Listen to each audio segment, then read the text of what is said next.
Today on Drawbli, we're looking at the art of Roberto Gatto. Roberto Gatto is a illustrator from Italy, and we're gonna just jump right in here. I love illustrators from Italy. Yes, I believe he's the illustrator. If I'm incorrect on that, although these do look like illustrations, therefore they do. I feel justified in labeling Roberto that way. This is so cool. This is oh my god. Amazing. This feels like watercolor, or gouache even. Yeah. Obviously it's digital though. Yes, it is digital, but it's so well done. I mean, look at these gorgeous colors. I feel like it's a combination of like children's book with Clash of Clans. If Clash of Clans wrote a children's book, this is how they would illustrate it. Or just like maybe kind of generally fantasy children's book. I don't know. I love this. This style is so fun. The eels coming out, all the fun details, that pearl and the oyster there, little fish and little crabs. Yeah, these crabs are so cute. Yeah, and I love the use of hatching here for values, but we also have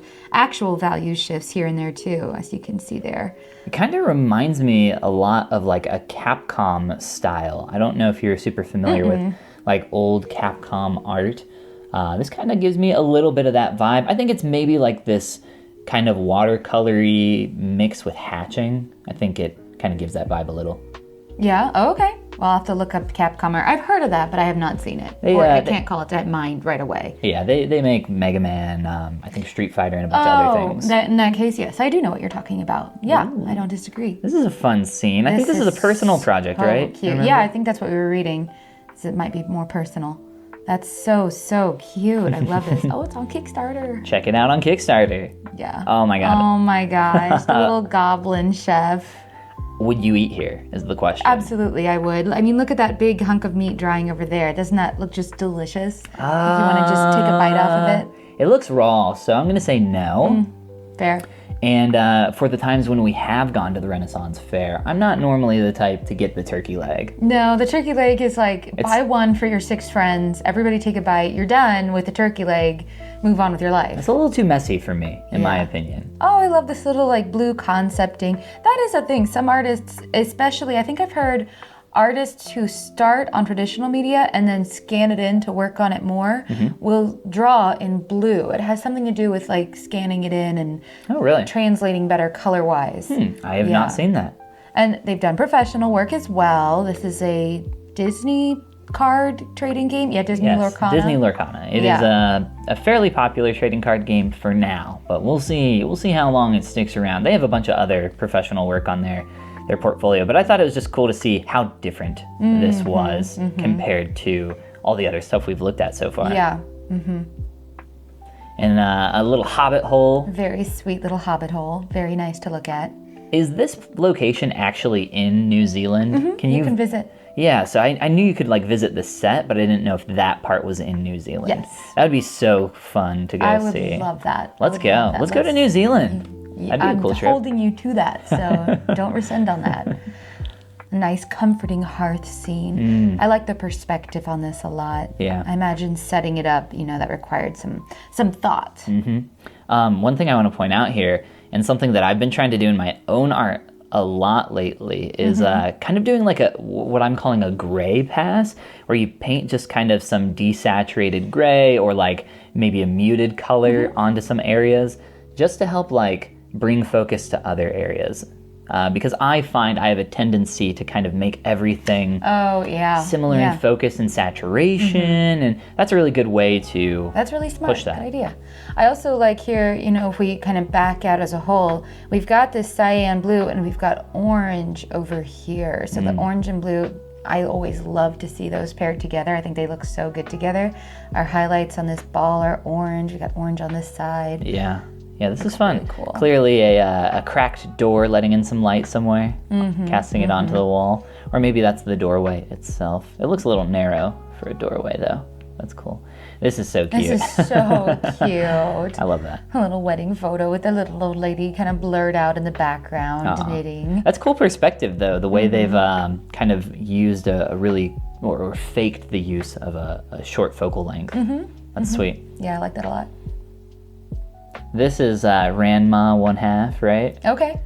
We watched, I think, the first episode of this. They remade this anime recently. So I don't know who this character is up here, but This is super fun. I love the colors. Yeah, me too. Like I said, the blue and orange, I'm all about that. That looks awesome.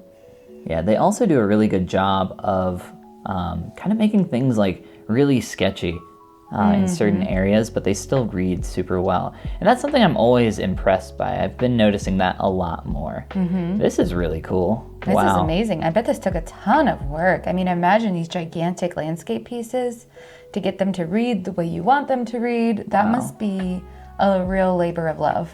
That is so cool.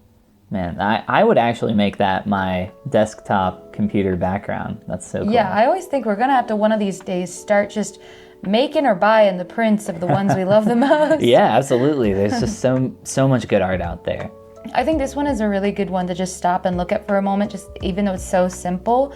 I read recently that if you try to paint using the largest brush you can, that's a great way to improve at art because it forces you to reduce things a lot more to their most simple shapes. So I think this is a really good example of that. Yeah, that's something I've been trying to do a lot more lately myself. Start with a big brush and slowly work my way down. Yeah, it's tough to discipline yourself to do that though. Very hard. Yeah. Especially if your art style is like very different from that approach. But I kind of like that painterly effect you get from doing that. Yeah, yeah. And for big like scenes with a lot of color like this, I think it makes a lot of sense. Yeah. You can see that here too. The This like brushstrokes. this fantasy world, because nothing like this exists in real life. Like that's so cool. That like I want to go there, wherever that is. I would love Such to go. a cool scene. This chicken. Is that the sound the chicken makes? Oh wow, that's a bird. See the bird beak on top? Yeah, it's like a bird. It's honestly a chickenish building. That's Yeah. really cute. That's really fun. That's an awesome I love design. that. I love Yeah. that. It's very cool. Oh, look at this gorgeous sky. Oh my goodness. That's so beautiful. These colors, these soft orange sails, this red castle. I like that we're looking out from a cave at this because it frames it. it frames it. It's amazing composition. Yeah. Beautiful. Also, these clouds are so poofy, and I love that.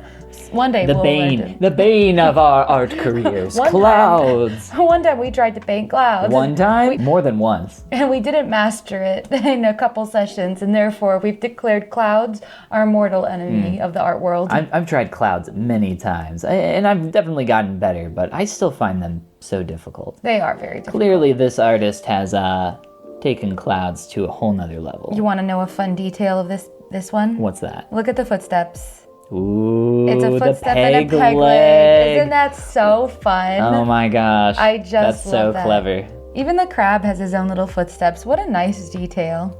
They should have given one of the crabs a peg leg. That would have been really cute. This is gorgeous. Wow. I mean, look at this iridescent winter forest setting. How do you... So magical. We looked at another artist recently that had kind of an iridescent feel to their art. That's something we should explore more and try to figure out, like, how do we achieve iridescence in our art? Because it is a clearly defined effect, but it's hard for me to define the elements that make it. Right, because it's not just color where you would expect white.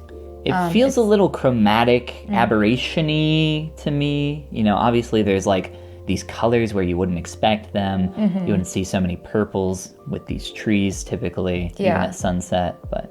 And just adjacent to like the orange and lavender tones. I don't know, there's something there. We'll make a study of iridescence one day and become iridescent Look out, experts. iridescence, we're coming for you.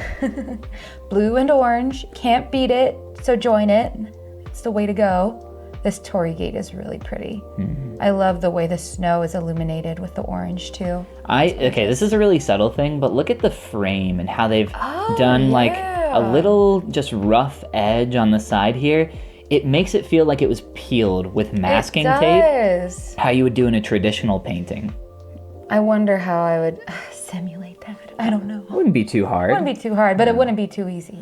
These little techniques. These little techniques. This is beautiful. This I would love to have like painted or printed on a wall. That's just gorgeous. It'd be fun to study this, you know, and try to replicate. This would make for a really good study.